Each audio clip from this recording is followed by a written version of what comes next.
প্রিয় ভাই ও বোনেরা, আজ আমি শোনাতে যাচ্ছি এমন এক গল্প যা শুধু এক মানুষের নয়, এটা আমাদের অনেকের জীবনের প্রতিচ্ছবি। তার নাম রায়ান। একসময় ছিল খুবই নম্র শান্ত ছেলে। নামাজ পড়ত, কোরআন পড়ত, বাবা মায়ের কথাও রাখত। কিন্তু বয়স বাড়ার সাথে সাথে এই দুনিয়ার চাকচিক্য তার চোখে ঝলসে উঠল। বন্ধুদের সঙ্গে আড্ডা, সিনেমা, মোবাইল। ধীরে ধীরে সে নামাজ থেকে দূরে সরে গেল। একদিন না পড়লে কি হবে, এই কথাটাই তার মুখের অভ্যাস হয়ে গেল। রাতগুলো কাটত নেশা, গেম আর অর্থহীন হাসিতে। আর সকালগুলো আল্লাহর নাম ছাড়াই। তার মা কেঁদে ফেলতেন প্রতিদিন রাতে, হে আল্লাহ, আমার ছেলেটাকে হিদায়াত দাও। কিন্তু রায়ান ভাবত, জীবন তো একটাই, মজা না করলে বাঁচার মানে কি। একদিন এমন এক ঘটনা ঘটল যা তার জীবন সম্পূর্ণ পাল্টে দিল। রাত 2টো বাজে। রায়ান গাড়ি চালিয়ে ফিরছে এক বন্ধুর বাসা থেকে। রাস্তাটা ফাঁকা, বাতাস ভারী। হঠাৎ তার সামনে একটা বাচ্চা রাস্তা পার হচ্ছে। সে ব্রেক চাপল, কিন্তু দেরি হয়ে গেল। চাকার চিৎকার, ধাক্কা, তারপর নীরবতা। বাচ্চাটা গুরুতর আহত। রায়ান কাঁপছে, মুখ শুকিয়ে গেছে। জীবনে প্রথমবার তার চোখে ভয়, নিজের নয়, আল্লাহর ভয়। হাসপাতালে বসে সে প্রথমবার নিজের জীবনের কথা ভাবল। সে বুঝল, যে জীবন নিয়ে এত গর্ব করছিল সেটা এক মুহূর্তেই শেষ হয়ে যেতে পারে। ভাই ও বোনেরা, আমরা সবাই জানি জীবন খুব ছোট, কিন্তু রায়ানের মতো আমরা অনেকেই ভুলে যাই যে প্রত্যেক পাপের পরেই তওবার দরজা খোলা থাকে, যদি মানুষ সত্যিই ফিরে আসতে চায়। সেই রাতটা রায়ানের জীবনের সবচেয়ে দীর্ঘ রাত।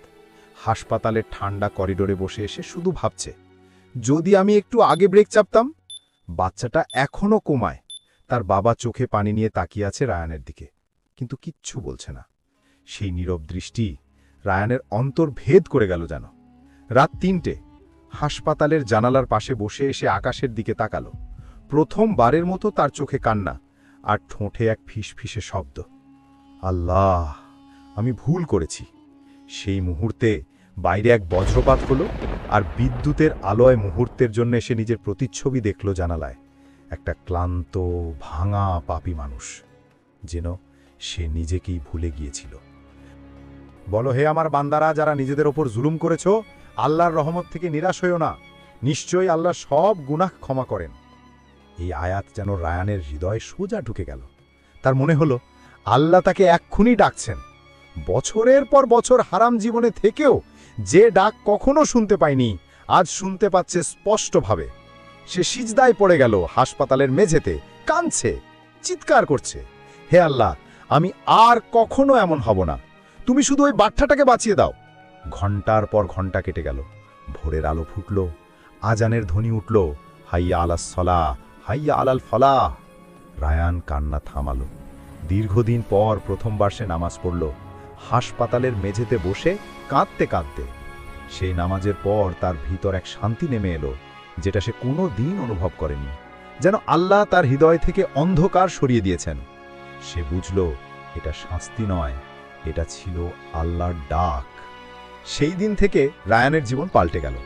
হাসপাতালের প্রতিটি রাত, প্রতিটি সকাল সে নামাজে, দোয়ায় আর কান্নায় ডুবে থাকত। বাচ্চাটার জন্য দোয়া করত, নিজের গুনাহ মাফের জন্য কাঁদত। তার মা, যিনি এতদিন কেঁদেছেন, আজ তাকেও নামাজে দাঁড়ানো দেখে চোখ ভিজে গেল আনন্দে। হে আমাদের রব, যদি আমরা ভুলে যাই বা ভুল করি, তবে আমাদের পাকড়াও করো না। রায়ান বুঝল, আল্লাহর রহমত সীমাহীন। যে মানুষ যতই পাপী হোক, যদি সে আন্তরিকভাবে ফিরে আসে, আল্লাহ তাকে ক্ষমা করেন। কয়েক সপ্তাহ পর বাচ্চাটা ধীরে ধীরে সুস্থ হয়ে উঠল। ডাক্তাররা বলল, এটা এক অলৌকিক ঘটনা। রায়ান সিজদায় পড়ে কাঁদল, হে আল্লাহ, তুমি শুধু বাচ্চাটাকে নয়, আমাকেও নতুন জীবন দিলে। আজ রায়ান নিয়মিত নামাজ পড়ে, কোরআন পড়ে, আর অন্যদেরও হিদায়াতের পথে ডাক দেয়। সে জানে, অন্ধকার যতই গভীরই হোক, আল্লাহর নূর এক মুহূর্তেই সব মুছে দিতে পারে। প্রিয় ভাই ও বোনেরা, এই গল্প শুধু রায়ানের নয়, এটা আমাদের সবার গল্প। আমরা যতবারই ভুল করি না কেন, আল্লাহর দরজা সব সময় খোলা। তওবা করো, ধৈর্য ধরো, আর আল্লাহর রহমতের ওপর ভরসা রাখো। হারানো মানুষটার ফিরে আসা, আসলে এটা প্রতিটি মানুষের সম্ভাবনা, কারণ আল্লাহর রহমত সব কিছুর চেয়ে বড়। ভাই ও বোনেরা, যদি এই গল্পটি তোমার হৃদয় ছুঁয়ে যায় তবে এক মুহূর্ত দেরি করো না, চ্যানেলটি সাবস্ক্রাইব করো। দিনের গল্প, প্রতিটি গল্পে শিক্ষা, প্রতিটি কথায় দাওয়াত।